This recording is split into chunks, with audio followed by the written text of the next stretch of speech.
তালের শাঁস দিয়ে এই মজাদার ড্রিঙ্কস বানিয়ে ফেললাম। চাইলে আপনারাও বাসায় ট্রাই করে দেখতে পারেন। এই গরমে একটু আরামদায়ক লাগবে। প্রথমে এখানে আমি 3 পিস নিয়েছি তালের শাঁস।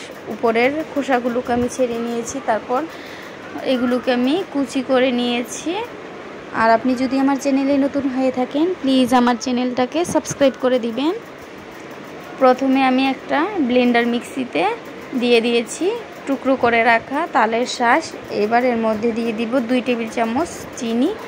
চিনিটা আপনাদের পছন্দ অনুযায়ী বাড়িয়ে কমিয়ে নিতে পারেন, কিন্তু একবার হলেও তালের শাঁস শেষ হয়ে যাওয়ার আগে ট্রাই করে দেখবেন, ইনশাল্লাহ খুবই ভালো লাগবে। আর এই গরমের মধ্যে তো কোনো কথাই নেই, খুবই ভালো লাগে। প্রথমে আমি এই উপকরণগুলো মিক্সিতে আমি ব্লেন্ড করে নেব। আর একদম অল্প উপকরণ দিয়েই বানিয়ে নেওয়া যায়। এবার আমি খানিকটা বরফ নিয়ে নেব। এই ড্রিঙ্কসটা ঠান্ডা ঠান্ডাই ভালো লাগে, তার জন্য আমি বরফ নিয়েছি কয়েকটা। আমার নিত্য নতুন ভিডিওগুলো যদি আপনাদের কাছে ভালো লেগে থাকে প্লিজ আমার চ্যানেলটাকে সাবস্ক্রাইব করে দিবেন। তারপর এখানে ব্লেন্ডার করে রাখা তালের শাঁস দিয়ে দিব।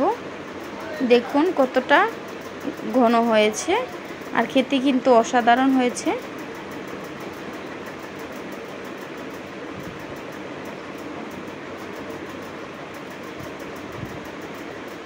একবার হলেও ট্রাই করে দেখবেন, ইনশাল্লাহ এই গরমের মধ্যে অনেকটা শান্তি লাগবে এবং মন প্রাণ দুটোই জুড়িয়ে যাবে ইনশাল্লাহ।